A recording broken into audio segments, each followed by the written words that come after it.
Now, the purpose of the Bible is to testify of Jesus Christ. The Bible, from Genesis to Revelation, points to Christ. The Bible is true in a very strange way.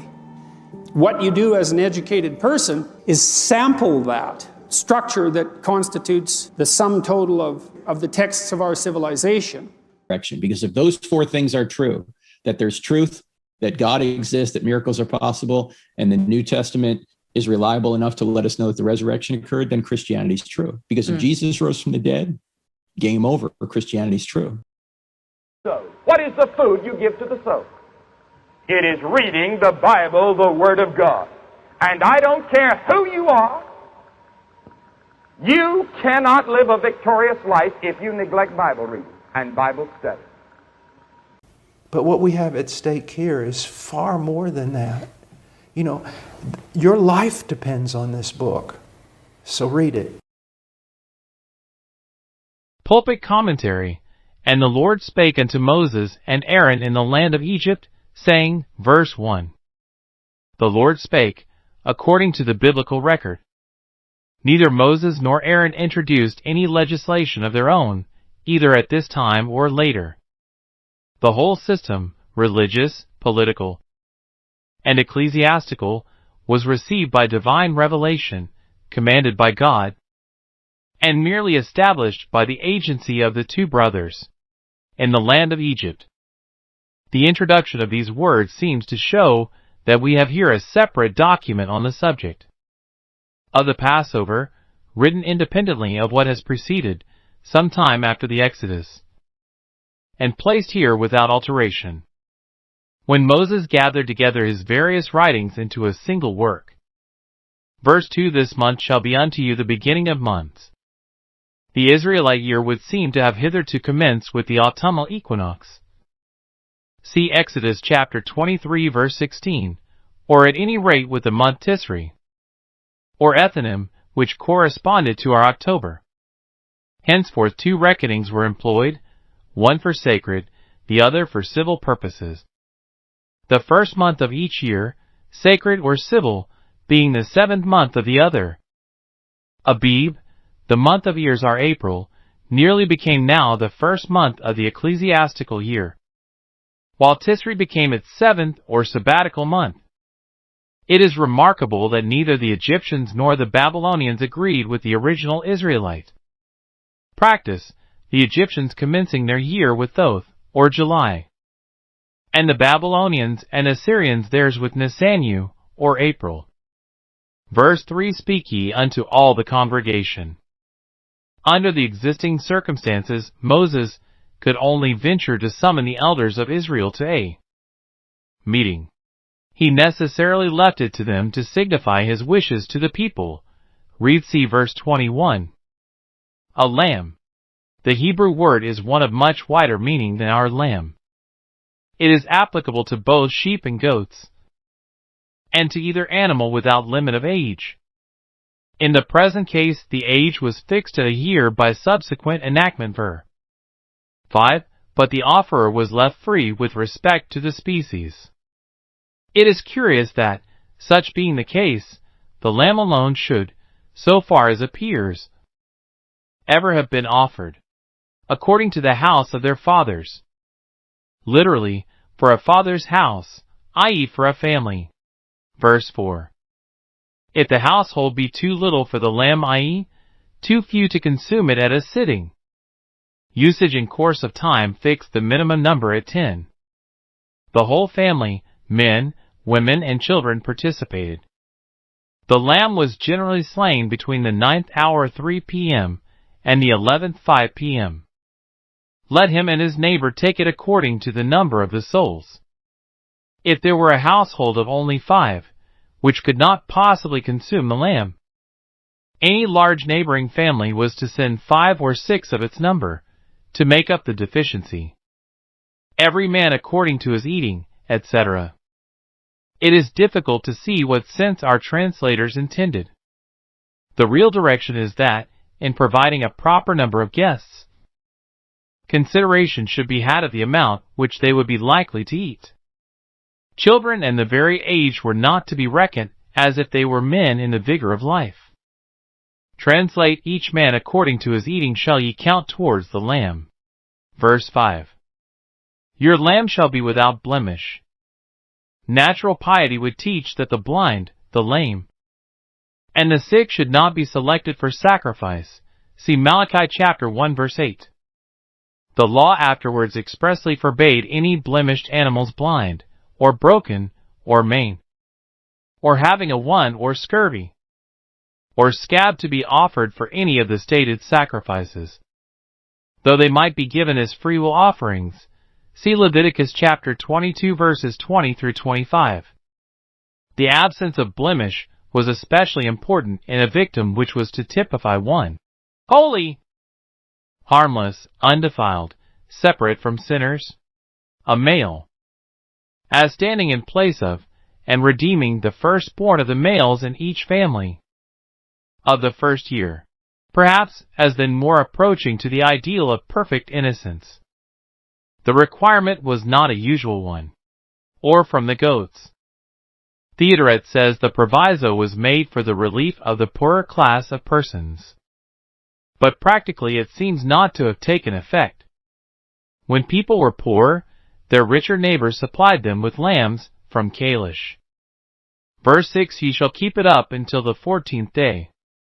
The interval of 4 days, see verse 3, was probably intended to give ample time for the thorough inspection of the lamb, and for obtaining another, if any defect was discovered. The precept is not observed by the modern Jews, and the later Targum, which belongs to the 6th century after Christ, teaches that it was only intended to apply to the first institution.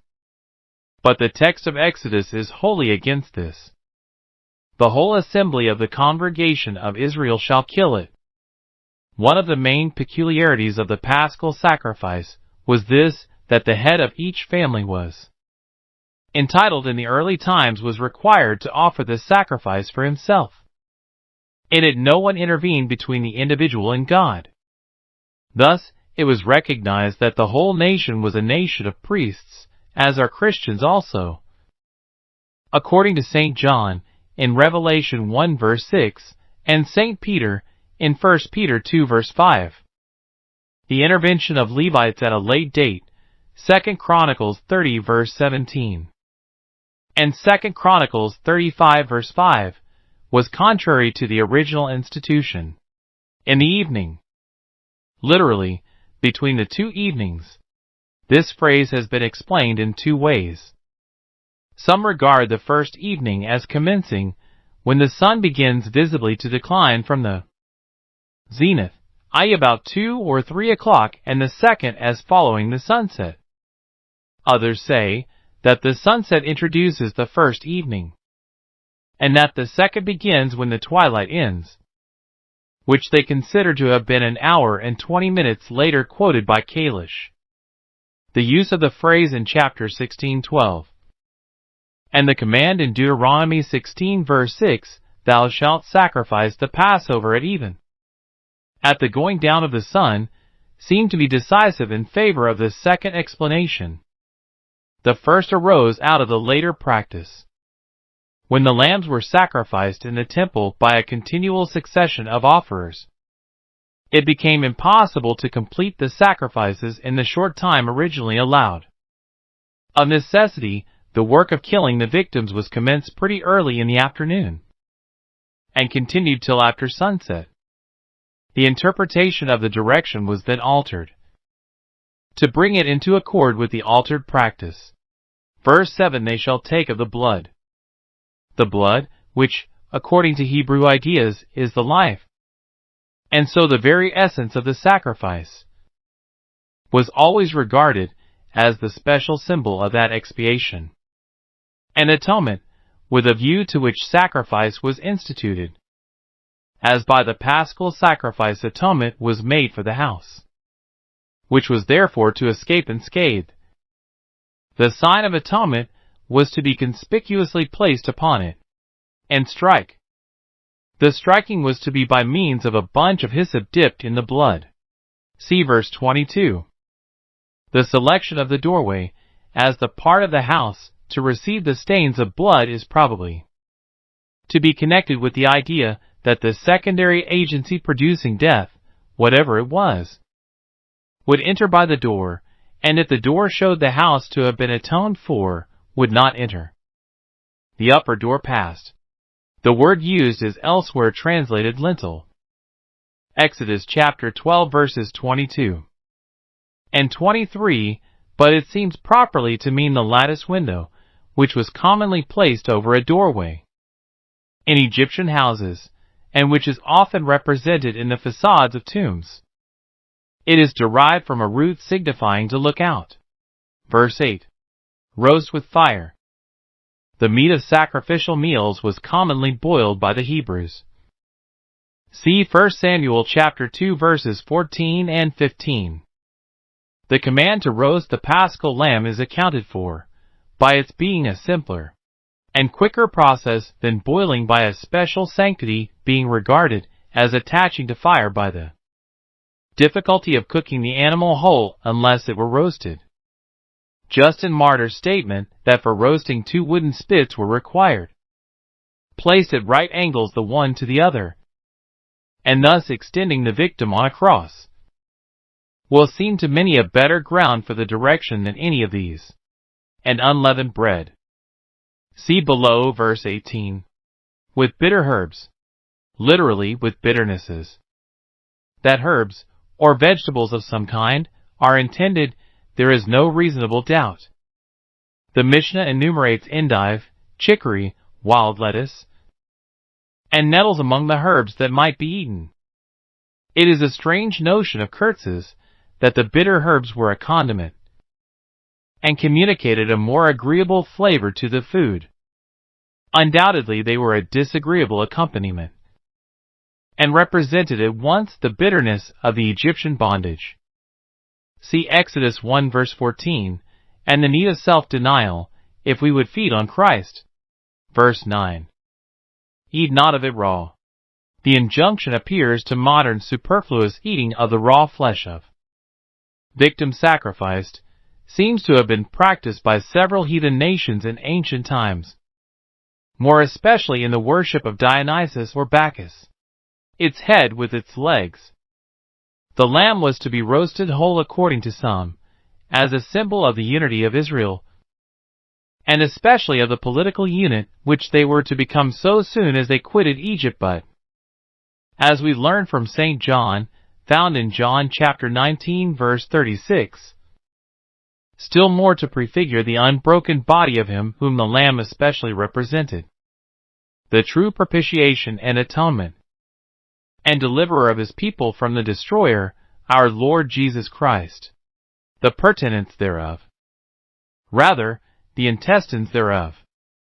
The Jewish commentators say that the intestines were first taken out, washed, and cleansed, after which they were replaced, and the lamb roasted in a sort of oven. Verse 10. Ye shall let nothing of it remain till the morning. The whole of the flesh was to be consumed by the guests, and at one sitting, lest there should be any even accidental profanation of the food by man or animal, if part were put away. The English Church, acting on the same principle of careful reverence, declines to allow any reservation of the Eucharistic elements, requiring the whole of the consecrated bread and wine to be consumed by the priest and communicants in the church immediately after the service. That which remaineth, i.e., the bones, and any small fragments of the flesh necessarily adhering to them, ye shall burn with fire. Thus only could its complete disappearance and seeming annihilation be secured. It does not appear that this burning was viewed as a sacrificial act. Verse 11. With your loins girded, etc. Completely prepared, i.e., to start on your journey with a loose wrapper begged, ordinarily worn, collected together and fastened by a girdle about the waist with sandals on the feet, which were not commonly worn in houses, and with walking sticks in the hand. There were some Jews who regarded these directions as a perpetual obligation. but the general view was that they applied to the first occasion only. When alone, they would have answered any useful purpose. You shall eat it in haste, as not knowing at what moment you may be summoned to start on your journey, and as having to see to the burning of the bones after the flesh was eaten, which would take some time. It is the Lord's Passover. Very emphatic words. This is no common meal, they seem to say. It is not even an ordinary sacrificial repast. The lamb is Jehovah's. It is his pasch sign, the mark of his protection, the precious means of your preservation from death. As such view it, and though ye eat it in haste, eat it with reverence. Verse 12, for I will pass through, etc. God now proceeds to give the reason for the institution of the new ceremony, and to explain the new term passage. I have commanded this rite, he says, because I am about to go through the whole land of Egypt as a destroyer. Executing judgment, I am about to smite, and kill every one of the firstborn both of man and beast. I shall enter into every house, and slay the firstborn in it, unless I see upon the house the token of the blood of the Lamb. In that ease I shall pass over the house, and you will escape the plague. It would clear the sense if the opening words of verse 12 were translated for I shall go through, instead of pass through. The word translated pass through has no connection at all with that. Rendered Passover. Against all the gods of Egypt I will execute judgment. These words are exegetically of the word beast, which immediately precedes. Animal worship was an important part of the religion of the Egyptians. At 4 great cities, Memphis, Heliopolis, Hermonthis, a sort of suburb of Thebes, and Memphis in the western delta, animals were maintained, which were viewed as actual incarnations of deity. The Apis bull at Memphis, a bull called Nevis at Heliopolis, one termed Bacchus or Pax at Hermonthis, and at Memphis a white cow. If any of these were at the time animals that had opened the womb, death must have fallen upon them. Thus would judgment have been executed, literally, upon Egyptian gods. But besides these, the whole country was filled with sacred animals, regarded as emblematic of certain particular deities, and as belonging to them.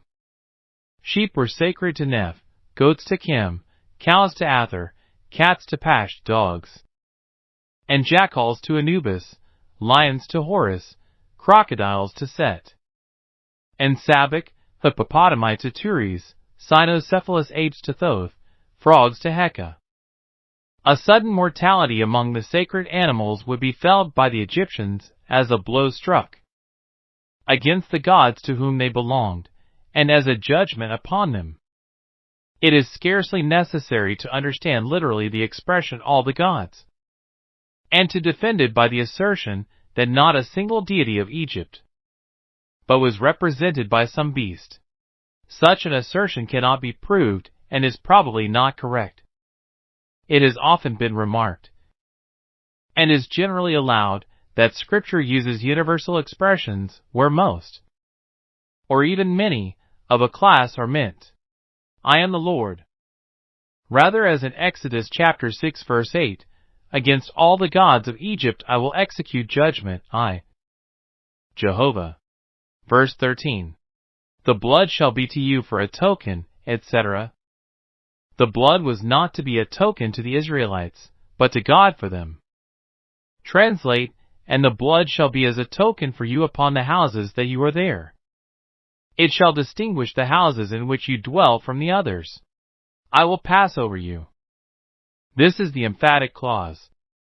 God would pass by, or over the house on which the blood was, spare it, slay none of its inmates, and from this action of his, the lamb itself, and the feast whereof it was the principal part, were to be termed the Passover.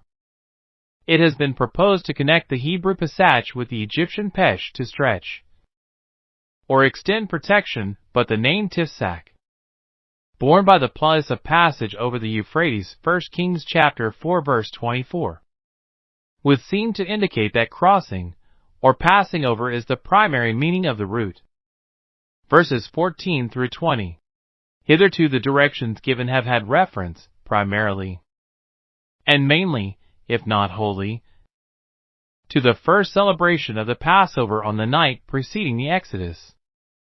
Now, it is announced that the observance is to be an annual one, and that it is to be accompanied with certain additional features in the future. These are the eating of unleavened bread for 7 days after the killing of the Passover, the putting away of leaven out of the houses, the holding of meetings for worship on the first day, and the last, and the observance on these days of a sabbatical rest. Verse 14. This day shall be to you for a memorial. Annual festivals, in commemoration of events believed to have happened, were common in the religion of Egypt, and probably not wholly strange to the religious ideas of the Hebrews. And to understand this, see the introduction to this chapter. They were now required to make the 14th of Abib such a day, and to observe it continually year after year throughout their generations. There is commendable faithfulness in the obedience still rendered to the command at the present day, and it must be confessed that the strong expression throughout your generations, and as an ordinance forever excused to a great extent the reluctance of the Jews to accept Christianity. They have already, however, considerably varied from the terms of the original appointment. May they not one day see that the Passover will still be truly kept by participation in Easter Eucharist, wherein Christians feed upon the Lamb slain from the foundation of the world, the antitype of which the Paschal Lamb was the type, the true sustenance of souls, the center and source of all real unity, the one perfect and sufficient sacrifice and oblation and satisfaction for the sins of the whole world?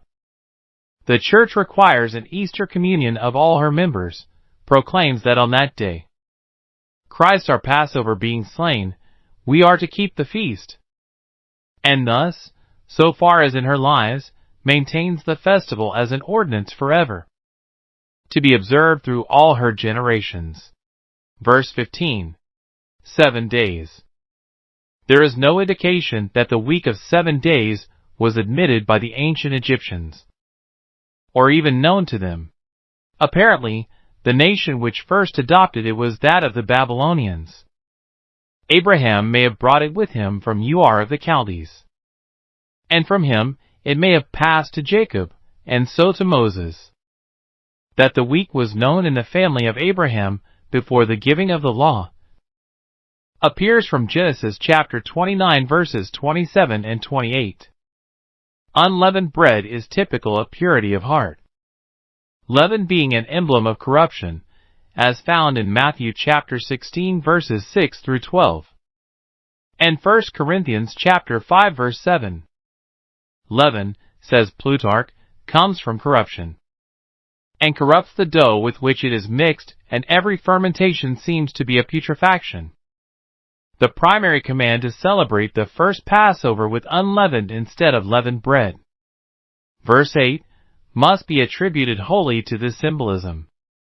But the permanent institution of a feast of unleavened bread, to last a week, had a double bearing. Partly, it was designed to deepen and intensify the conviction that corruption and impurity disqualify for religion service. But it was also partly intended as a commemoration of the fact that in their hasty flight from Egypt the bread which they took with them was unleavened, and that they were forced to subsist on this for several days. Compare the double meaning of the bitter herbs, noticed in the comment on verse 8. The requirement to put away leaven out of their houses is probably intended to teach that for family worship to be acceptable, the entire household must be pure, and that to effect this result the head of the household must, so far as he can, eject the leaven of sin from his establishment. Whosoever eateth shall be out off from Israel, expelled, i.e., from the congregation, or excommunicated. If a man willfully transgresses any plain precept of God, even though it be a positive one, he should be severed from the church until he confess his fault and repent, and do penance for it. Such was the godly discipline of the primitive church. And it were well if the churches of these modern times had more of it. Verse 16. On the first day there shall be an holy convocation, after the paschal meal on the evening of the 14th of Abib. There was to be a solemn assembly of the people on the next day for religion's worship. The name convocation applied to these gatherings seems to show that originally the people were summoned to such meetings, as they still are by the muezzin from the minarets of mosques in Mohammedan countries, and by bells from the steeples of churches in Christian ones. And on the seventh day, on the 22nd of Abib, the seventh day after the first holy convocation on the 15th. See Leviticus chapter 23 verses 4 through 8. Only two of the Jewish festivals were of this duration: the Feast of Unleavened Bread and the Feast of Tabernacles. The Christian Church has adopted the usage for Christmas, Easter, Ascension, and Whitsuntide, where the last day of the week is known technically as the octave. No manner of work shall be done in them. Festival days were in all countries days of abstention from the ordinary business of life, which could not conveniently be carried on conjointly with attendance at the services, meetings, processions, etc., wherein the festival consisted. But absolute cessation from all work was nowhere strictly commanded except among the Hebrews, where it appears to have been connected with the belief in God's absolute rest after the 6 days of creation. The command here given was solemnly repeated in the law. See Leviticus chapter 23 verses 6 through 8. Verse 17. In this self-same day, the 15th of Abib, the first day of the Feast of Unleavened Bread, have I brought your hosts out. This expression seems to prove that we have in the injunctions of verses 14-20 not the exact words of the revelation on the subject made by God to Moses before the institution of the Passover, but a recasting of the words after the Exodus had taken place. Otherwise, the expression must have been, I will bring your hosts out, as an ordinance forever. Easter Eve, the day on which Satan was despoiled by the preaching of Jesus to the spirits in prison, see 1 Peter 3 verse 19, and on which the Church first realizes its deliverance from the bondage of sin by the atonement of Good Friday, is the Christian continuance of the first day of unleavened bread, and so answers to this text, as Good Friday to the similar command in verse 14. Verse 18. In the first month. The word month seems to have accidentally dropped out of the Hebrew text. In the evening. The Hebrew day commenced with the evening, Genesis 1 verse 5. But the evening here intended is that at the close of the 14th of Abib, which began the 15th. Similarly, the evening of the 21st is here that which commenced the 22nd. Verse 19. This is not a mere vain repetition of verse 15. It adds an important extension of the punitive clause that soul shall be cut off from Israel from Israelites proper to proselytes. We are thus reminded, at the very time when Israel is about to become a nation, and to enter upon its inheritance of exclusive privileges, that no exclusion of the Gentiles by reason of race or descent was ever contemplated by God, either at the giving of the law or at any other time. In Abraham all the families of them were to be blessed. See Genesis chapter 12 verse 3. It was always open to any Gentiles to join themselves to Israel by becoming proselytes of justice, adopting circumcision and the general observance of the law, and joining the Israelite community. The whole law is full of references to persons of this class. Exodus 20 verse 10, Exodus 23 verse 12, Leviticus 16:29, Leviticus 17 verse 10, Leviticus 18 verse 26, Leviticus 20 verse 2, Leviticus 24 verse 16, Numbers 35:15, Deuteronomy 5:14, Deuteronomy 16 verse 11, 14, Deuteronomy 24 verses 17 and 19, Deuteronomy 27 verse 19, Deuteronomy 29 verse 11, etc. It must have been largely recruited in the times immediately following the exodus from the mixed multitude which accompanied the Israelites out of Egypt, Exodus 12 verse 38, and from the Kenite, who joined them in the wilderness, Numbers 10:29-31, Judges 1 verse 16. Born in the land, i.e., an Israelite by birth, the land is, no doubt, Canaan, which is regarded as the true land of Israel from the time when it was assigned by God to the posterity of Abraham, found in Genesis 15 verse 18. Verse 20. Here again, there is no repetition, but an extension. Ye shall eat nothing leavened, not only no leavened bread, told in verse 15, but no leavened cake of any kind.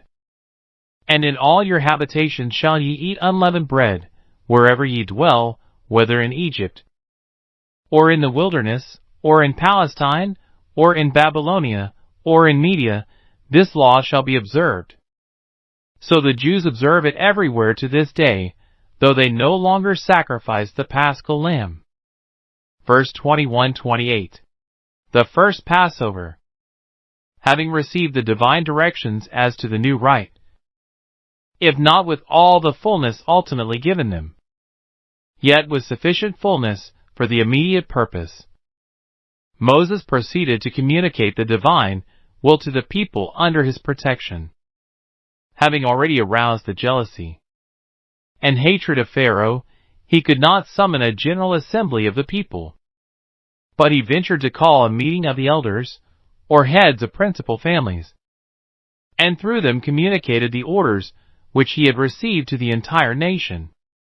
We find, in the directions which he gave, two small points which are not comprised in the record of God's words to him: the designation of the hyssop as the instrument by which the blood was to be placed on the side posts and lintel, verse 22, and the injunction not to quit the house until the morning. These points may have been contained in the original directions, though omitted from the record for brevity, or they may have been added by Moses of his own authority. On the other hand, several very main points of the original directions are not repeated in the injunctions given to the elders, though there can be no doubt that they were communicated. Verse 21. Draw out, i.e., withdraw from the flock. See verse 3. A lamb. The word used is generic, and would not exclude the offering of a goat. Verse 22. A bunch of hyssop. The hyssop was regarded as having purging or purifying qualities, and was used in the cleansing of the leper, from Leviticus 14 verse 4, and of the leprous house Ibid. 51-52, and also formed an element in the water of separation, from Numbers 19-6. It was a species of plant which grew on walls, and was generally low and insignificant, from 1 Kings 4 verse 33, yet which could furnish a stick or stalk of some length. See John 19 verse 29. It must also have been a common plant in Egypt, the wilderness, and Palestine. Two suggestions are made with respect to it. One, that it was a species of marjoram common in both Egypt and Syria, the other that it was the caper plant Capparis spinosa, which abounds especially in the desert. Stanley, Sinai and Palestine, page 21. It is in favor of this latter identification that the modern Arabic name for the caper plant is asaf, or asaf, which excellently represents the Hebrew ezab, the word uniformly rendered in our version by hyssop, the blood that is in the basin. The Septuagint and Vulgate render that is on the threshold. Saf, the word translated basin, has the double meaning. None of you shall go out. Moses may well have given this advice on his own authority, without any divine command. See introductory paragraph. He would feel that beyond the protection of the blood of the Lamb, there was no assurance of safety. Verse 23. Compare verses 12 and 13, which are closely followed. The only important difference is the new expression. The Lord will not suffer the destroyer to come in, which has generally been regarded as implying that the actual agent in the killing of the firstborn was a destroying angel. But it is to be noted that elsewhere Jehovah himself is everywhere spoken of as the sole agent, and that in the present passage the word used has the meaning of destruction no less than that of destroyer.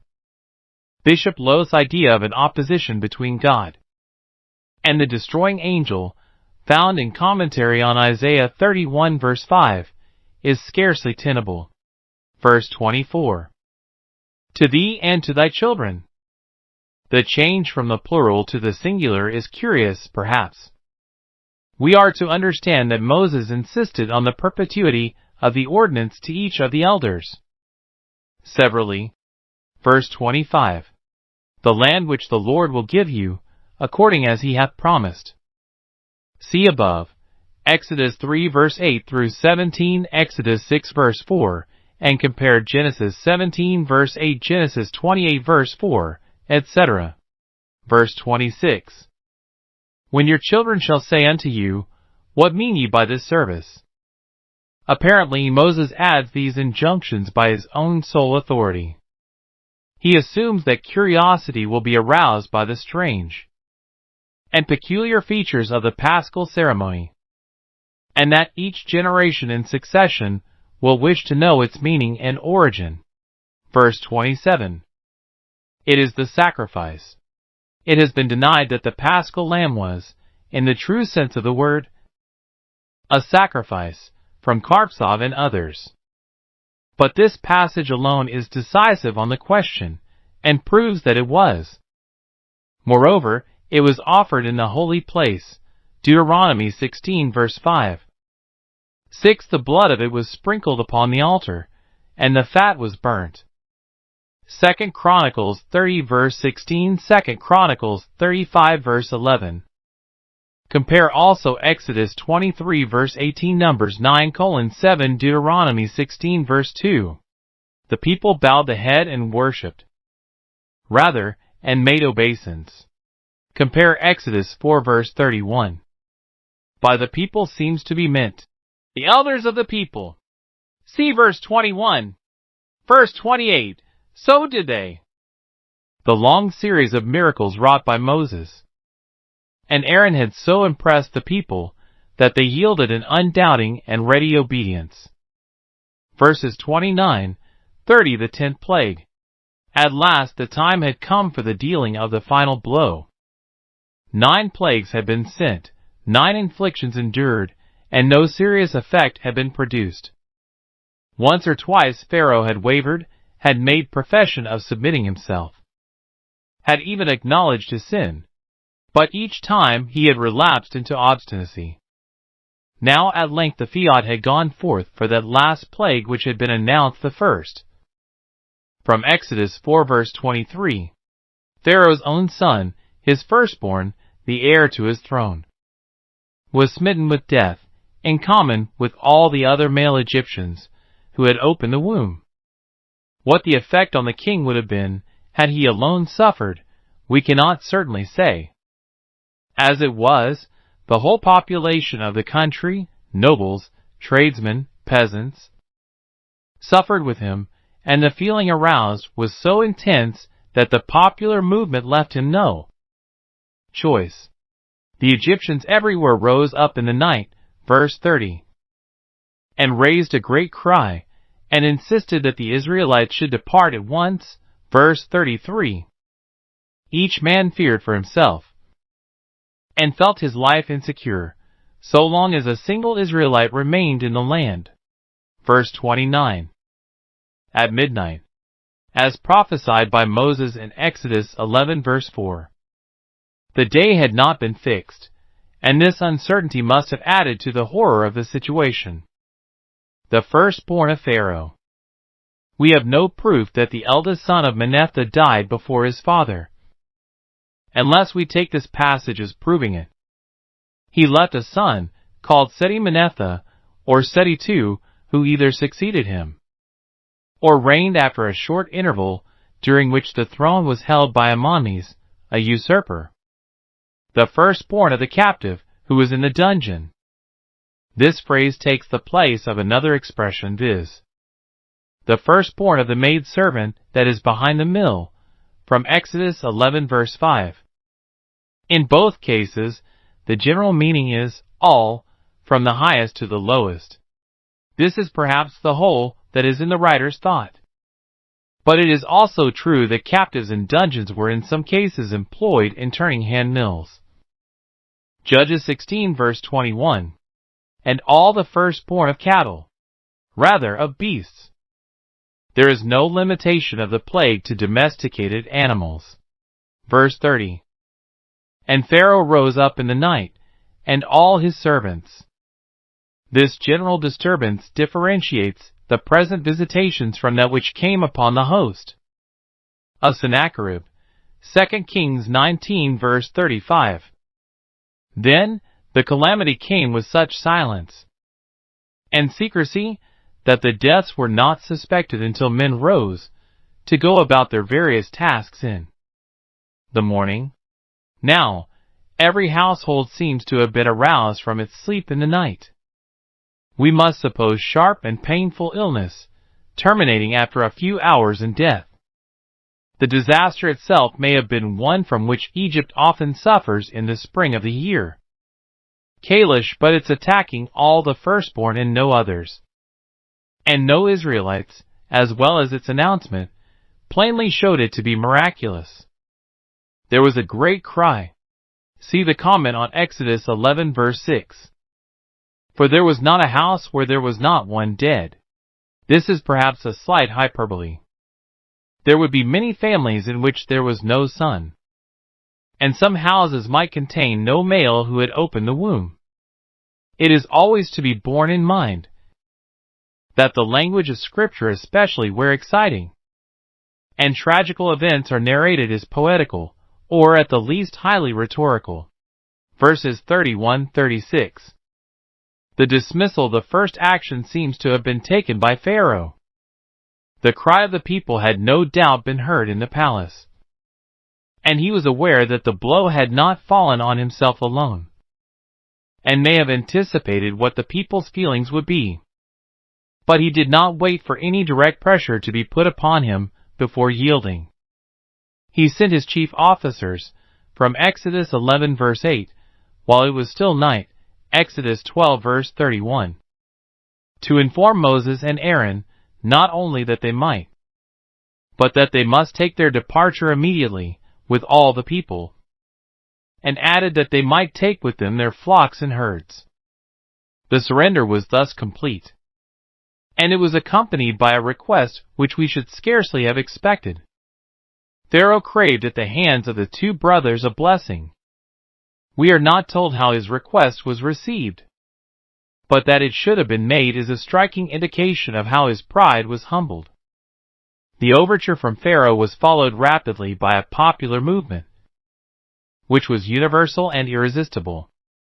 The Egyptians rose up everywhere, and were urgent upon the people to send them out of the land in haste, verse 33, and to expedite their departure readily supplied them at their request with gold and silver and raiment, verse 35, thus voluntarily spoiling themselves for the benefit of the foreigners.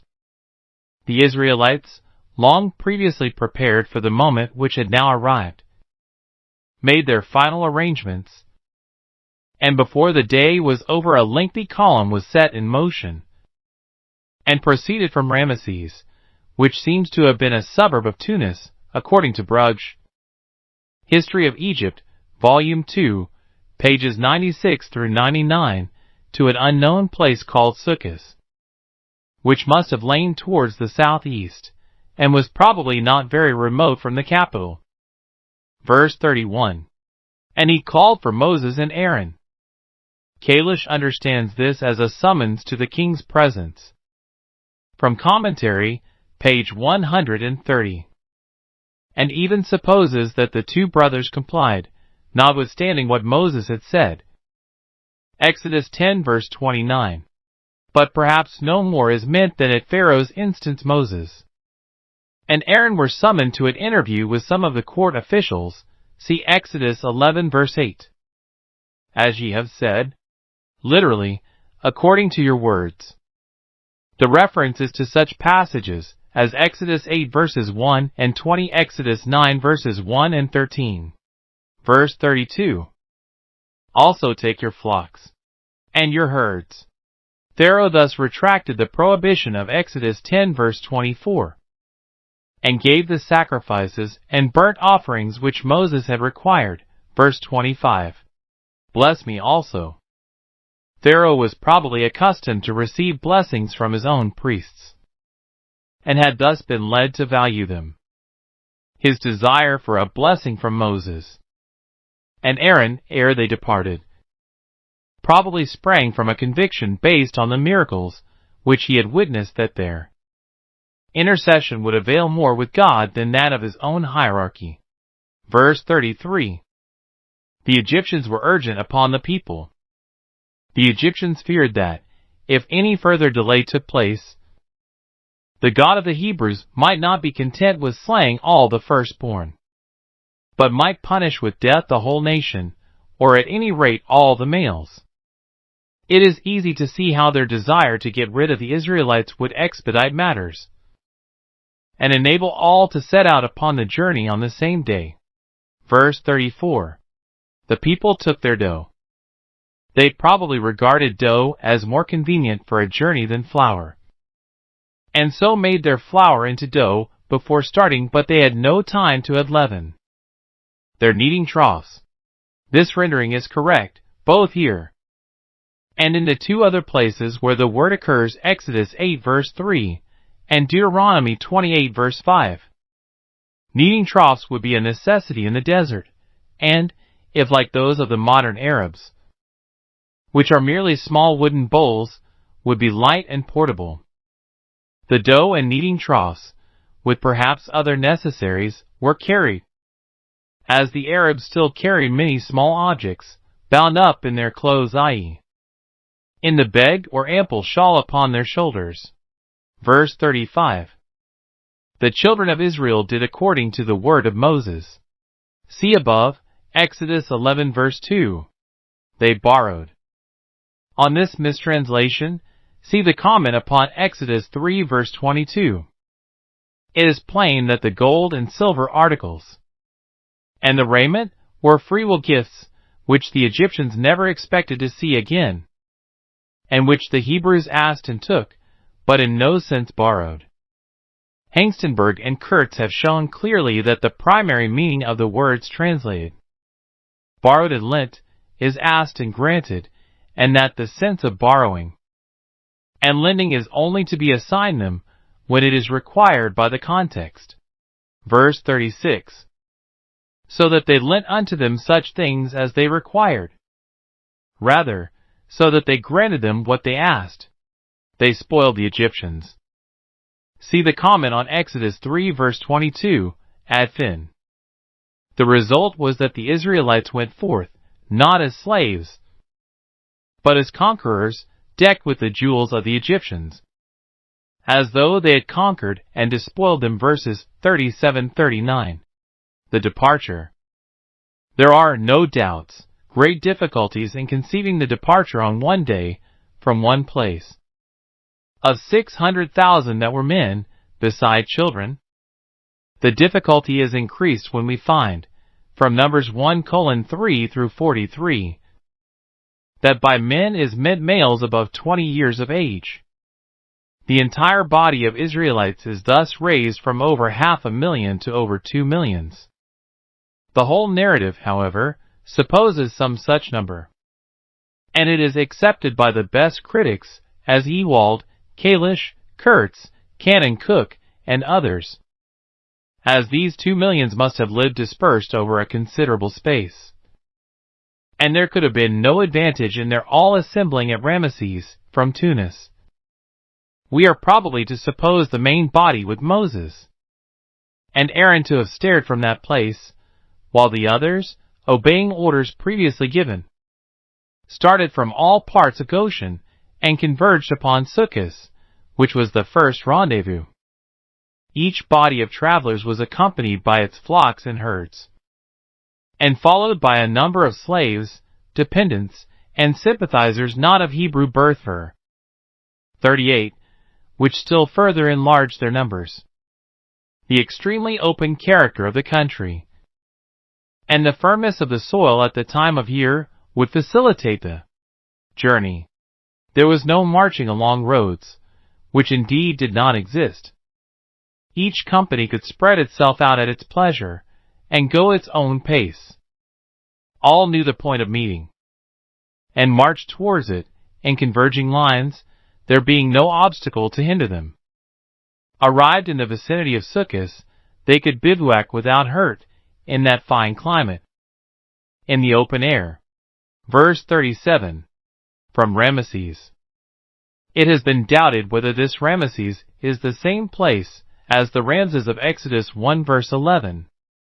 But the doubt scarcely seems to be reasonable. The two words differ only in the pointing. Brugsch has clearly shown that Ramesses Paramisu was a town newly built in the reign of Ramesses II, partly erected by himself, in the immediate vicinity of the old city of Tanis or Zoan. It was the favorite capital of both Ramesses II and Manetha. See Brugsch, History of Egypt, Volume 2, pages 96 and 128. Sukkot. The meaning of the word Sukkot is booths. Mr.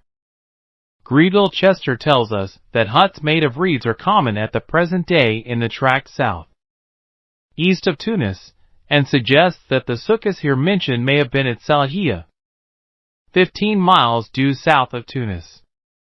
Tel Defna, at the same distance to the southeast, is perhaps a more probable site.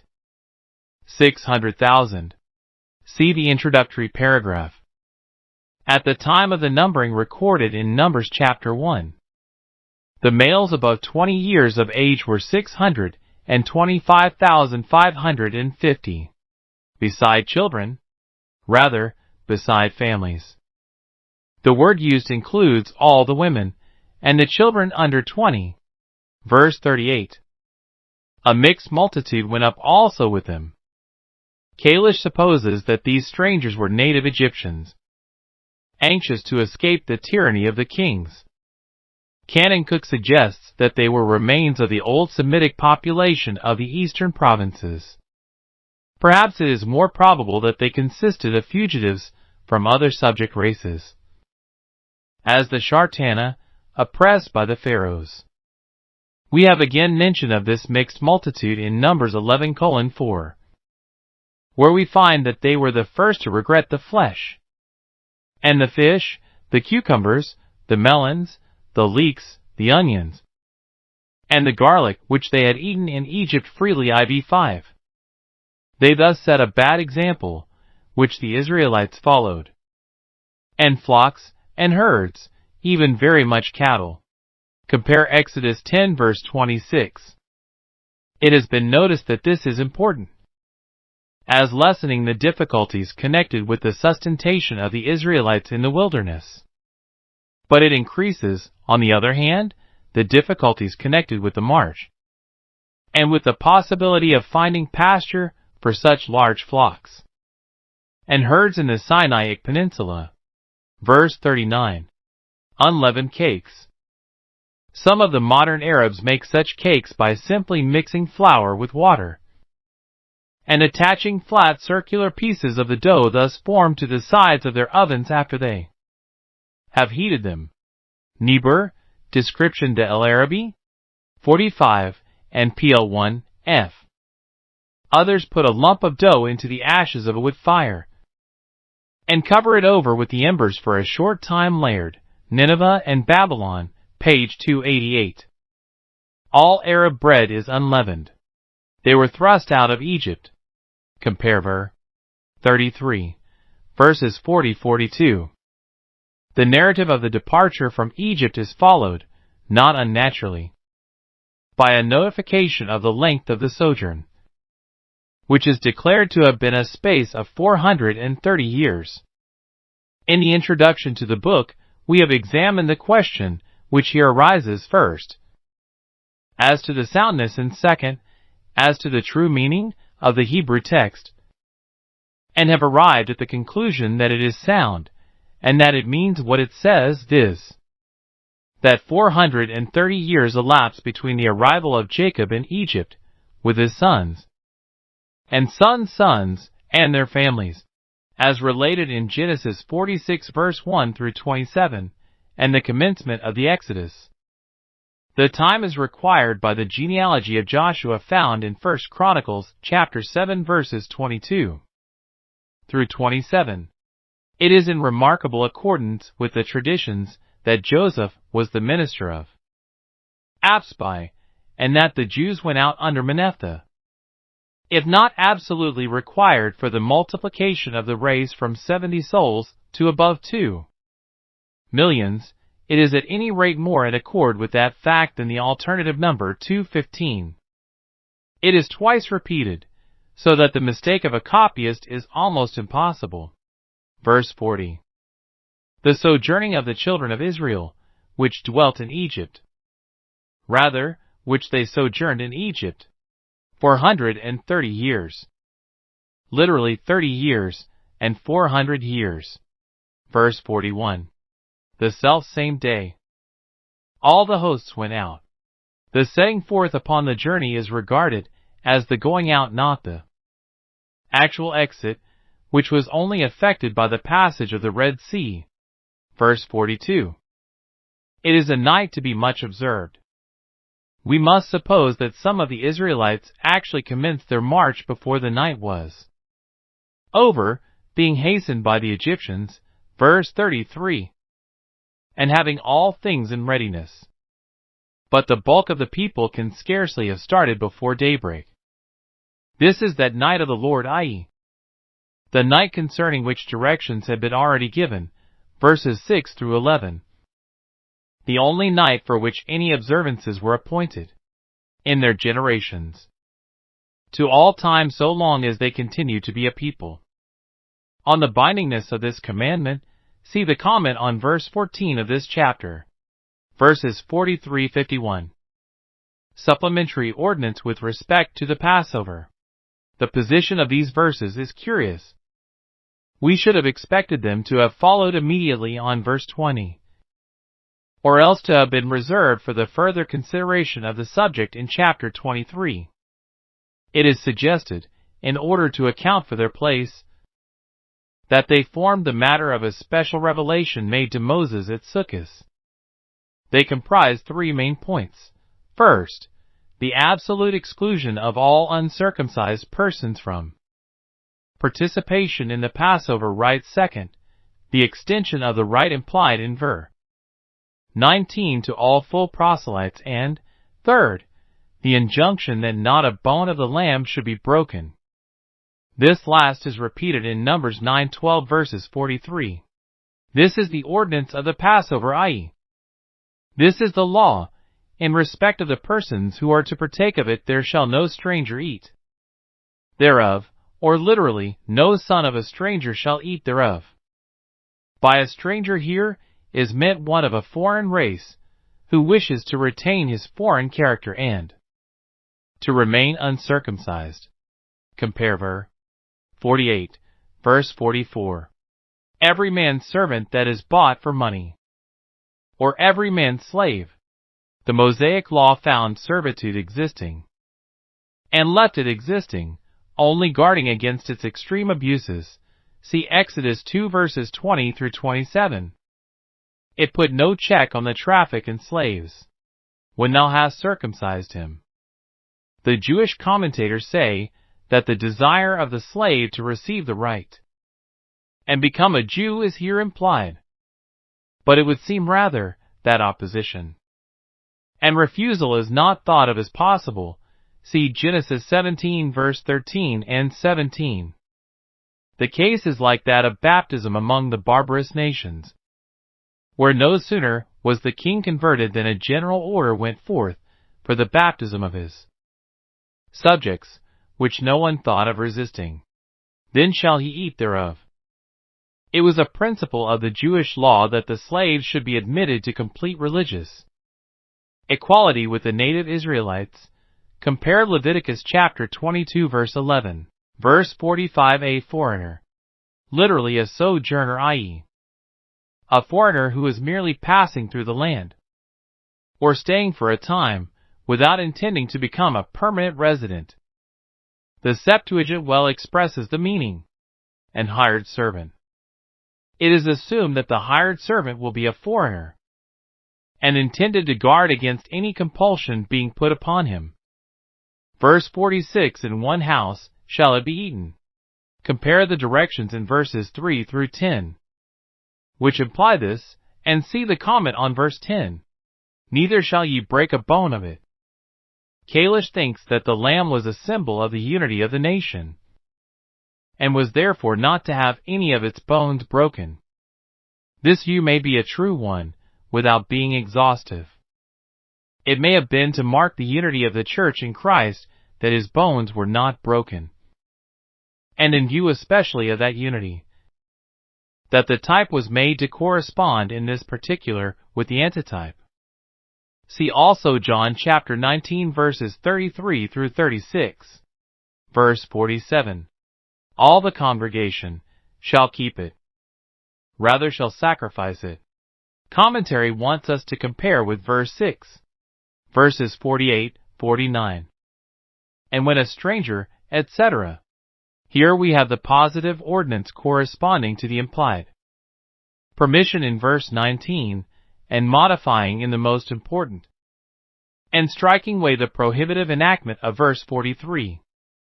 The stranger, even if he only sojourned in the land, was to be put on exactly the same spiritual footing as the Israelite.